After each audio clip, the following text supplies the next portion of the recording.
Di doa ibuku namaku disebut, di doa ibuku dengar ada namaku disebut. Saudara-saudari yang terkasih, Pace Ebeni. Lagu yang barusan saya nyanyikan spontan muncul di benak saya saat membaca dan merenungkan Injil hari ini, yakni Yesus yang mengungkapkan kasih dan kepeduliannya kepada para murid dengan berdoa kepada Bapa bagi mereka. Saudara-saudari yang terkasih, hari ini kita memasuki Minggu Paskah yang ke-7. Bacaan-bacaan yang diperdengarkan kepada kita pada hari ini mengungkapkan salah satu inti dan kekhasan Kristen. Apa itu? Itu adalah kasih. Yesus dalam Injil mengungkapkan kasih-Nya kepada para murid. Doa Yesus dalam Injil hari ini berada dalam Kesatuan Utuh Yohanes 17 ayat 1 sampai 26. Doa ini diucapkan Yesus di Taman Getsemani sebelum dirinya ditangkap untuk melaksanakan tindakan kasih Allah yang paling besar, yakni wafat di salib demi menebus dosa manusia. Yesus membungkus seluruh karya hidupnya dengan doa, mempersembahkannya kepada Bapa, mempersembahkan segala yang telah diperbuatnya. Hasil karya Yesus, yakni murid-muridnya, dipersembahkan Yesus kepada Bapa sebagai milik kepunyaan Bapa. Dalam doa Yesus yang ditampilkan dalam Injil hari ini, ada beberapa pokok atau intensi yang dimohonkan Yesus kepada Bapa bagi murid-muridnya. Yang pertama, Yesus memohonkan kesatuan di antara para murid, sama seperti kesatuan antara Yesus dan Bapa. Yesus menyadari kelemahan para murid yang masih terikat pada egoisme, kepentingan dan keselamatan diri sendiri, dan masih belum seutuhnya mampu mengikuti Yesus. Kelemahan ini terungkap jelas setelah Yesus selesai berdoa dan ditangkap. Para murid yang dalam waktu yang sangat lama bersama-sama dengan Tuhan justru meninggalkannya, dan semuanya tercerai-berai. Kesatuan ini jugalah yang ditekankan dalam bacaan pertama hari ini, di mana para rasul berkumpul bersama untuk memilih pengganti Yudas. Para murid yang sebelumnya telah tercerai-berai akhirnya kembali dan mengembalikan keutuhan ke-12 rasul yang dipilih Yesus sedari awal. Para murid menghadapi masalah dalam gereja, dan dengan kesatuan dan penyerahan diri kepada Tuhan, mereka akhirnya dapat mengatasi permasalahan. Saudara-saudari yang terkasih, dewasa ini amat banyak persoalan dan keterpecahan yang terjadi di dalam umat, juga di dalam keluarga. Belajar dari Yesus dan para murid, setiap umat beriman hendaknya mencoba untuk saling mendengarkan, memahami, serta mengakui kesalahan dan mengarahkan diri pada persatuan yang melahirkan damai, sukacita, dan kasih. Saudara-saudari, pokok kedua dari permohonan Yesus adalah perlindungan bagi para murid. Yesus menyatakan bahwa setiap orang yang mengikutinya hendaknya memikul salib, dan mereka diutus bagaikan domba ke tengah serigala.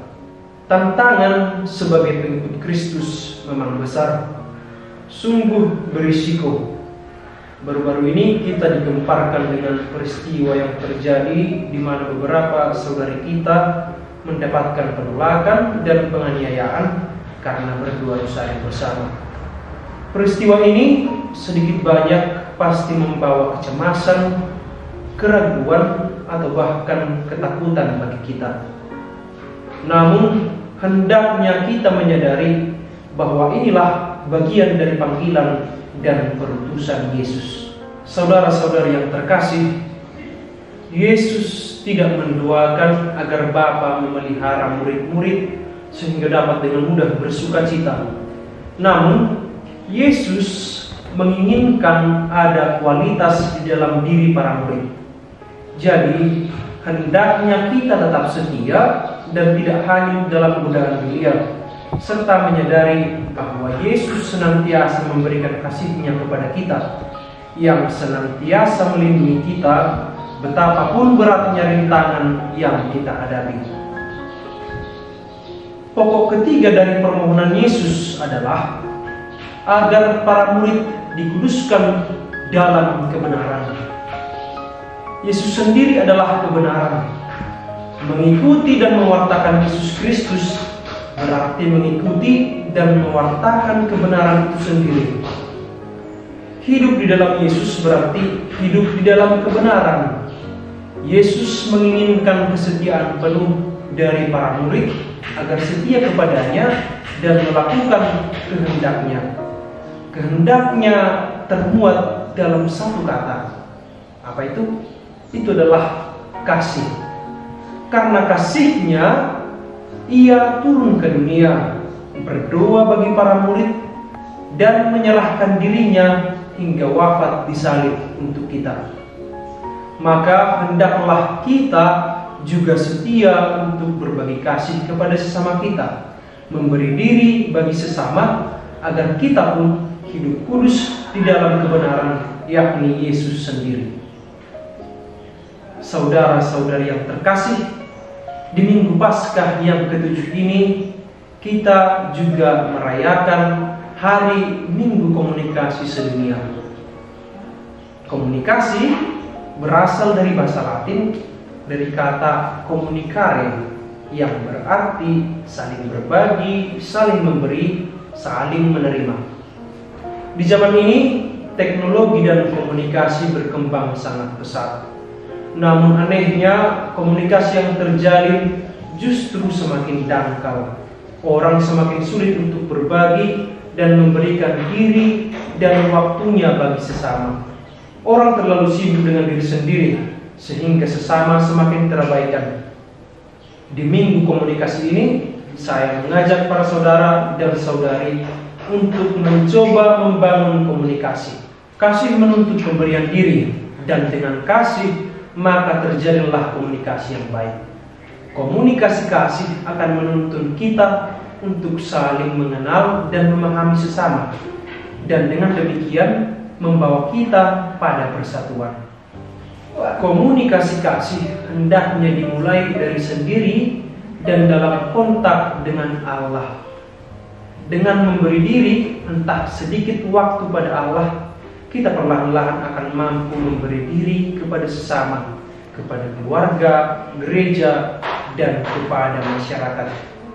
Dengan komunikasi kasih ini, terciptalah kesatuan dan hadir kekuatan dalam menghadapi dunia yang masih cenderung diliputi kejahatan. Maka para saudara dan saudari yang terkasih, mari meneladani Kristus yang telah mengasihi kita dan membawa kasih kepada sesama kita dengan memberi diri kepada sesama. Dan seperti Yesus yang berdoa bagi para murid, hendaknya kita juga berdoa bagi sesama kita sebagai salah satu jalan komunikasi kasih yang juga menjaga komunikasi kita dengan Allah. Semoga Tuhan memberkati. Pace Ebene.